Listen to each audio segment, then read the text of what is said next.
માત્ર 5,000 રૂપિયામાં હરિદ્વાર અને ઋષિકેશ એક વ્યક્તિ કેવી રીતે ફરી શકે તે આ વિડીયોમાં હું તમને જણાવીશ।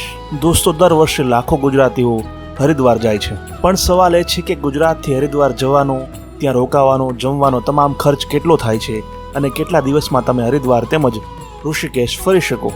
તો આ તમામ સવાલોનો જવાબ આ વિડીયોમાં આપણે જાણીશું। દોસ્તો, સૌપ્રથમ તો હું તમને એ જણાવીશ કે ગુજરાતથી હરિદ્વાર કેવી રીતે પહોંચી શકાય। તો અમદાવાદથી રોજ સવારે 11 વાગે એક ટ્રેન જાય છે, જે બીજા દિવસે બપોરે 12 વાગ્યાની આસપાસ હરિદ્વાર પહોંચાડી દે છે। આ ટ્રેનનું ભાડું છે એક વ્યક્તિનું માત્ર 600 રૂપિયા। હરિદ્વાર, ઋષિકેશ અને આસપાસની બીજી જગ્યાઓ જોવા માટે તમારે 3 દિવસ હરિદ્વારમાં રોકાવું પડશે।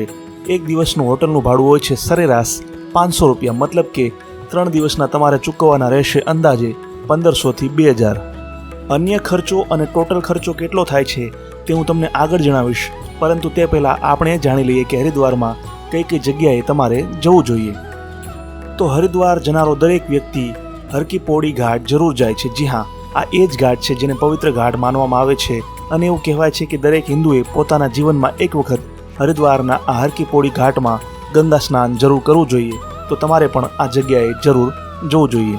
આ હરકી પૌડી ઘાટની આસપાસ જ માં ગંગાનું મંદિર છે। આ ઉપરાંત બીજા પણ 4-5 પૌરાણિક મંદિરો છે, તેના પણ તમે દર્શન અહીંયા કરી શકો છો। દોસ્તો, આપણે જવાનું છે મનસા દેવી, જે હરિદ્વારમાં આવેલું એક પવિત્ર મંદિર છે અને એક ટેકરી પર છે।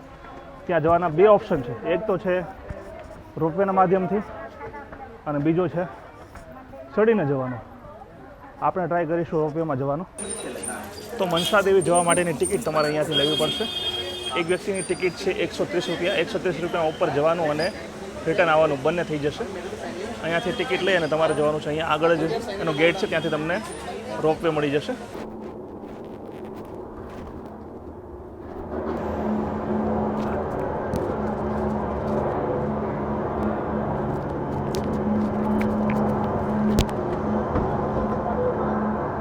રોપવેમાં બેસી ગયા છીએ આપણે।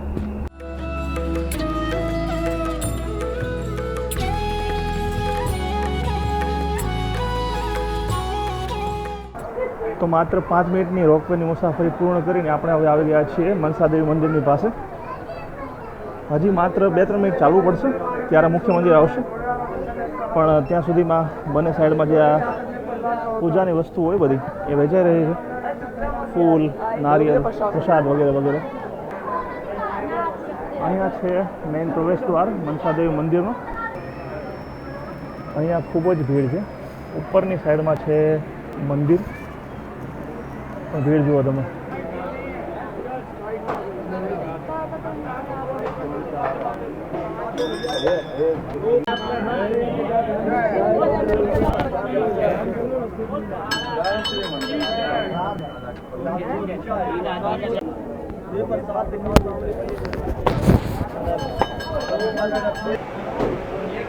वो हम भैया सामने दर्शन कर ला।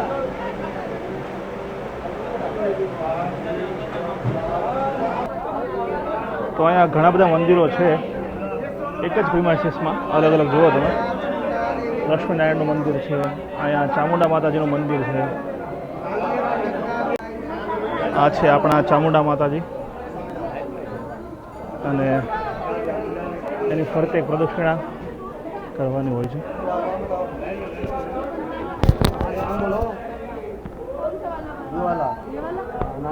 તો ચાલો એ પ્રદક્ષિણા પણ કરી લઈએ।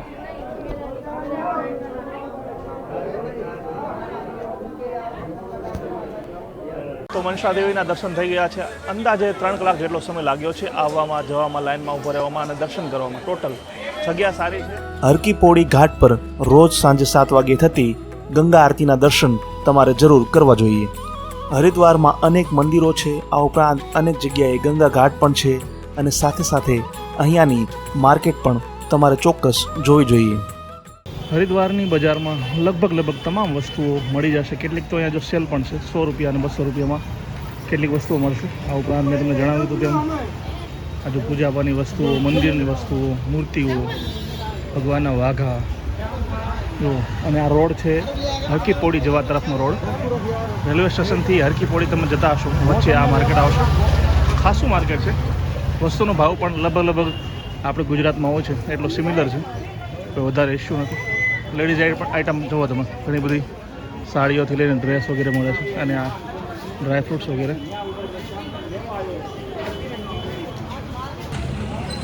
દોસ્તો, હરિદ્વારમાં મને એક દુકાન મળી ગઈ, કૃષ્ણા ટ્રેડર્સ, કે જ્યાં અલગ અલગ પ્રકારના અથાણા, મુરબ્બા, ચટણી વગેરે મળે છે. જો મરચાંનું અથાણું, આ શેનું છે? આ લસણનું છે. લસણનું છે, મરચાંનું છે, ઘણી બધી વસ્તુઓની છે. प्राइस क्या है ये मिर्च का? मिर्च हाँ 200 रुपये. 200 रुपये. 240.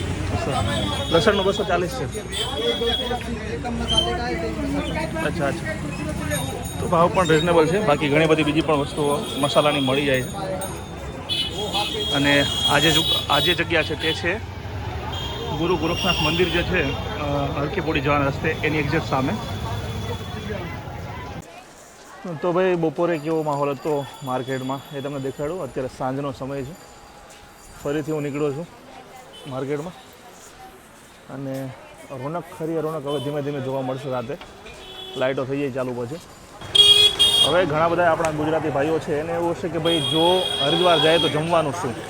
તો દોસ્તો, અહીંયા આવતી 100% પબ્લિકમાંથી 50% ગુજરાતી હોય છે, એટલે જે સ્વાદ છે આપણા લોકોને અનુકૂળ હોય તે મુજબ આ લોકોએ રાખ્યો છે. વધારે તીખું નથી, વધારે મોડું નથી, બહુ જ લાઇટ હોય છે, અને આપણે સૌ કોઈને મજા આવે એ મુજબનો સ્વાદ હોય છે. દરેક વસ્તુ તમને મળી જશે. દોસ્તો, સામે છે હરકીપોડીનો ગેટ, અને અહીંયા છે મોહનજી પૂરીવાલે. જો તમારે નાસ્તો કરવો હોય તો આ જગ્યાની પૂરી અને શાક જે છે એ ખૂબ જ ફેમસ છે. તો અહીંયા જે વસ્તુઓ મળે છે મેઇન તો છે એનો હલવો જે આ છે, અને એક છે પૂરી અને સબ્જી. સબ્જી હોય છે બે પ્રકારની, એક તો છે બટેટાની અને એક છે છોલે. બે મિક્સ કરવામાં આવે છે. અને પ્રાઇસની વાત કરીએ તો 4 પૂરી અને સબ્જીના છે 100 રૂપિયા. કચોરી અને આલુ છોલે જે છે ને 60 રૂપિયા. બાકી અલગ અલગ વસ્તુઓના નામ અને પ્રાઇસ લખેલા છે. હરકીપોડી ધામમાં તમને આવી રીતે છોલે કુલચે મળી જશે. જુઓ તમને, અહીંયા કુલચે નથી હોતા પણ આવા પાઉં હોય છે. क्या है इसका? 20 रुपये. क्या बोलती है इसको? बन छोले. बन छोले? बन छोले. अच्छा, આ છે બન છોલે. લોકો પોતાની રીતે નવું કરતા હોય છે. દોસ્તો, અહીંયા તમને એક સૂપવાળા ભાઈ પણ મળી જશે જે સાયકલમાં સૂપ વેચે છે. અદ્ભુત. नंबर 1 सूप वाले. अच्छा, અને માત્ર 20 રૂપિયા. कितनी प्राइस है? आपका कभी आना 20 रुपये. इनका एक वो वाला सूप भी देखते हैं. कौन सा? Mix veg. और भी गजब. अभी तो सिर्फ आप टोमेटो बेचते हो ना? अभी तो मिक्स वेज कब बेचते हो? अच्छा. હવે માની લો કે તમારે ગંગા સ્નાન બાદ તરત જમવું હોય તો અહીંયા હરકીપોડીમાં જ ઘણી બધી જગ્યાઓ છે. જેમ કે આ પંજાબી પૂરીવાલા છે, આ ચોટીવાલા ખૂબ ફેમસ જગ્યા છે રેસ્ટોરન્ટ. ત્યાં તમને પંજાબી, ચાઇનીઝ, કોન્ટિનેન્ટલ અને સાથે ગુજરાતી પણ મળી જશે ઘણી બધી જગ્યાએ. અહીંયા અંદર છે કે નહીં ગુજરાતી મને ખબર નથી, પણ આગળ ઘણી બધી જગ્યાઓ મેં જોઈ છે. જો તમે પનીર ટીકા મસાલા પણ છે અહીંયા.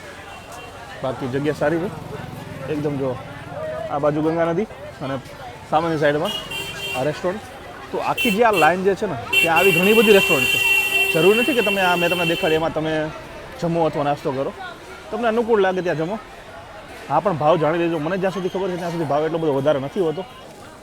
હવે હું તમને લઈ આવ્યો છું હરિદ્વારના બડા બજારમાં, કે જ્યાં પણ કપડાની દુકાનો, નાસ્તાની દુકાનો, અલગ અલગ પૂજા પાઠ વગેરેની દુકાનો મળી જશે.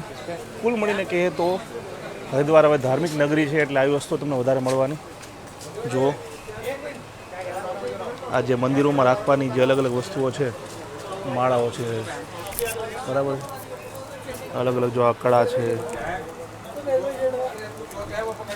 વીટીઓ છે, આ શાલિગ્રામ છે, કદાચ આ રુદ્રાક્ષ ઓરિજિનલ હોય કે ખબર નથી મને. અહીંયા પણ જો અલગ અલગ શિવલિંગ છે, આ નંદી છે, અહીંયા પથ્થરોની બધી વસ્તુઓ મળે છે. અને આ જગ્યાનું નામ તમને કહું તો આ છે રુદ્રાક્ષ માલા એમ્પોરિયમ, અને આ છે બડા બજાર હરિદ્વારમાં. ખૂબ જ ફેમસ માર્કેટ છે. જ્યારે આ જે દુકાન છે એની પાછળ એની ઉપર કોઈ નામ લખેલું નથી. ત્યાં ફરવા અને રિટર્ન આવવા આ તમામમાં ઓછામાં ઓછા 6 થી 7 દિવસનો સમય થશે. અને એક વ્યક્તિનો ખર્ચ આવશે અંદાજે 5,000 રૂપિયા. આ 5,000 રૂપિયામાં અમદાવાદથી હરિદ્વારનું ટ્રેનની ટિકિટનું ભાડું, રિટર્નનું ભાડું, ત્યાં 3-4 દિવસ રોકાવાનું હોટલનું ભાડું અને 3-4 દિવસ સવાર બપોર સાંજ જમવાનું, આ તમામ વસ્તુ આવી ગઈ. હરિદ્વાર વિશે હજુ તમે કશું જાણવા માંગતા હોય તો કોમેન્ટમાં જરૂર લખજો, તેનો જવાબ હું ચોક્કસ આપીશ. દોસ્તો, આ વિડીયો તમને પસંદ આવ્યો હોય તો વિડીયોને લાઇક કરો, શેર કરો, કોમેન્ટ કરો. જો તમે આ વિડીયો યુટ્યુબ પર જોઈ રહ્યા હોય તો મારી ચેનલને સબસ્ક્રાઇબ કરી લો અને જો ફેસબુક પેજ પર જોઈ રહ્યા હોય તો મારા પેજને લાઇક અને ફોલો કરો. જય જય ગરવી ગુજરાત, જય હિન્દ.